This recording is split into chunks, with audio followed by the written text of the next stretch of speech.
warahmatullahi wabarakatuh. Halo semuanya, selamat datang di Kolak, kajian obrolan antar kita. Ada pepatah bilang, tak kenal maka tak sayang. Maka dari itu, kita perkenalan dulu yuk. Halo semuanya, aku Anarta. Dan aku Hurum. Hari ini kita sebagai pembawa acara pada Kolak hari ini. Kita kedatangan tamu nih, yaitu Bapak Solahuddin. Dipersilakan Bapak buat perkenalan dahulu. Persilahkan apa nih? Memperkenalkan diri. Perkenalkan diri. Baik, bismillahirrahmanirrahim. Perkenalkan, nama saya Solahuddin. Saya merupakan salah satu staf pengajar di SMP IT Al-Yasmin. Terima kasih. Sebelumnya boleh tahu nggak nih background Bapak itu apa aja gitu? Background apanya? Background ini podcast. Background pendidikannya mungkin Iya, pengalaman belajar Bapak dari mana saja gitu. Tidak begitu banyak sih ya. Kalau Bapak biasa hampir sama lah dengan teman-teman yang lain. Formal, non formal. Boleh dari non formal dulu. Non formal. Bapak itu waktu SD non formal itu kita biasanya kalau di daerah sana, di daerah tempat Bapak tinggal itu di pondok ya. Di pondok hampir semuanya biasanya ketika anaknya lulus SD atau bahkan masih SD pada mondok. Kalau pertama sih Bapak pondok itu di salah satu pondok pesantren daerah Gunung Bunder dekat rumah.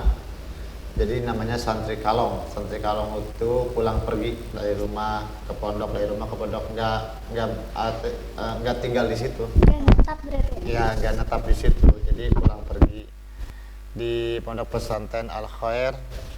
Setelah itu ke pondok pesantren Al Ibtida, baru SMP ke pondok pesantren Al Ibtida, SMA ke pondok pesantren Al Qaryah, baru ketika jenjang perguruan tinggi Bapak ke pondok pesantren Ibnu Akil, pondok pesantren Al-Quran Qiraah Sab'ah Asy-Syifa itu ya, Qiraah Sab'ah Asy-Syifa yang di Bubulak, sampai ke daerah Sukabumi juga pondok pesantren Al-Wardayani.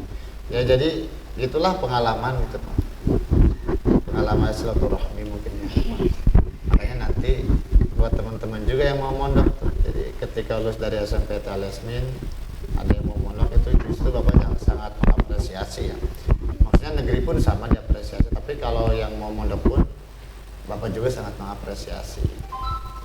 Mungkin itu untuk ya pendidikan sedikit ya dari Bapak. Kita ada sedikit pertanyaan nih Pak buat Bapak. Amalan apa saja sih yang bisa kita amalkan di malam nuzulul Quran ini? Amalan di nuzulul Quran.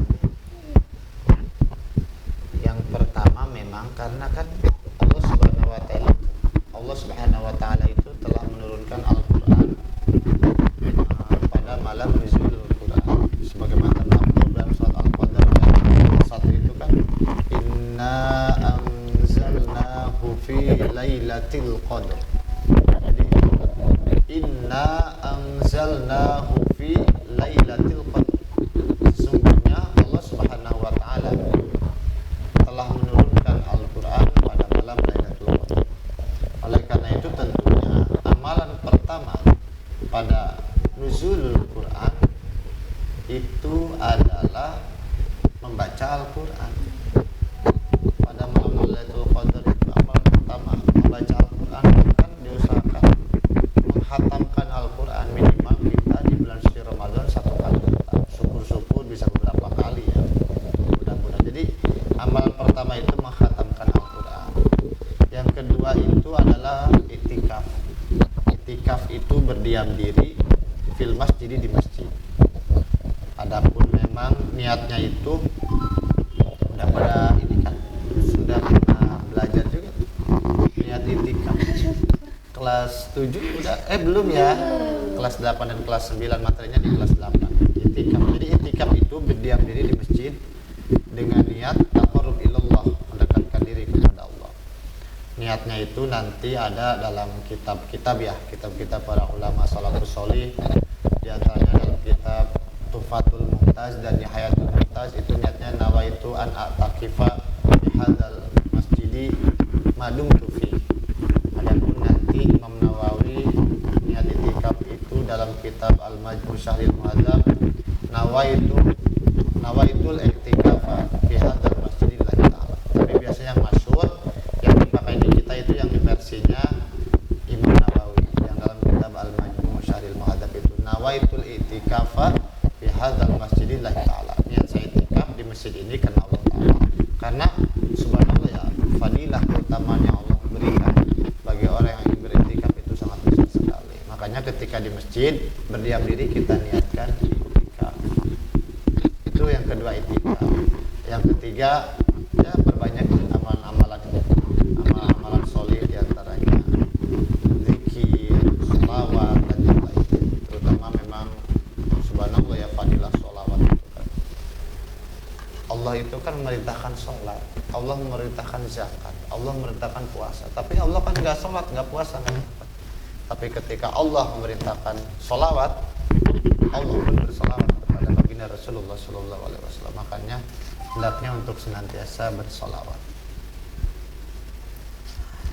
Mungkin begitu untuk amalan-amalan ya. Di antara amalan-amalan. Selanjutnya, apa sih keutamaan membaca Al-Quran? Keutamaan membaca Al-Quran.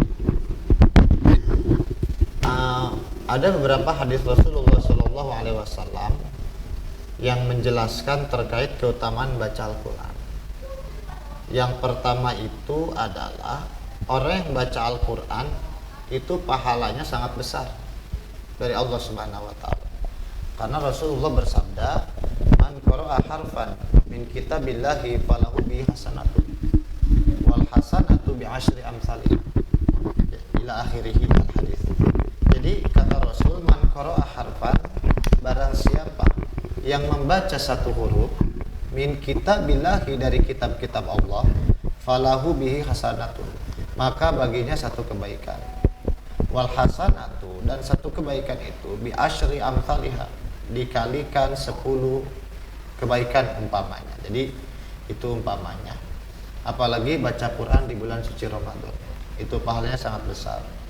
Yang kedua itu keutamaan baca Al-Quran, jadi akan mendapatkan syafaat dari Quran tersebut.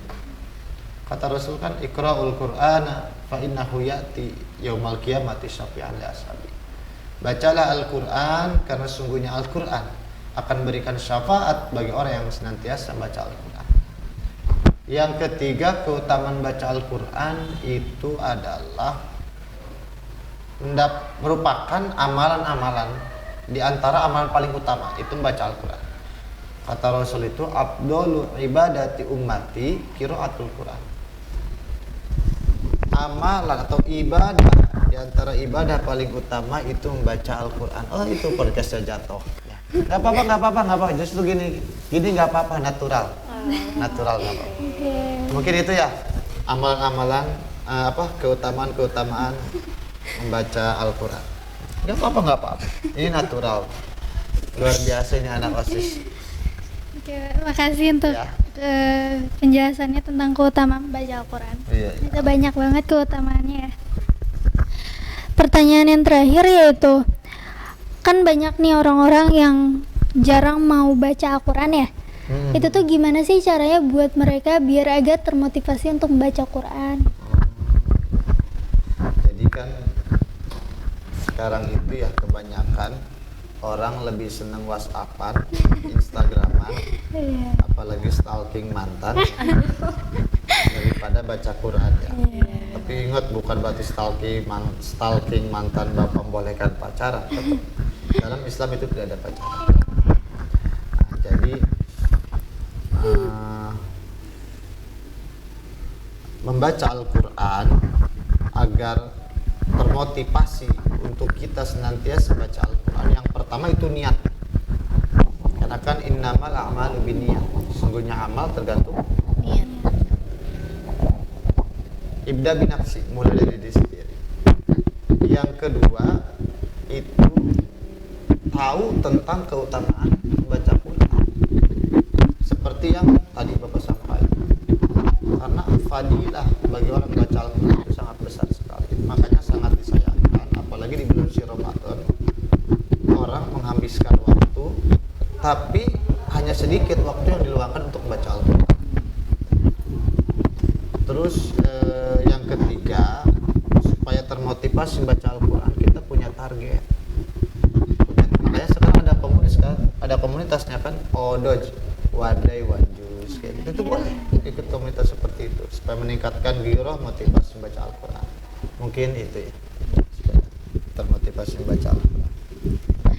Baik, terima kasih Bapak atas penjelasannya. Kita juga berterima kasih Bapak sudah mau menjadi bintang tamu kita pada hari ini. Oke. Baik, terima kasih pada teman-teman yang sudah menonton acara Kolak pada hari ini.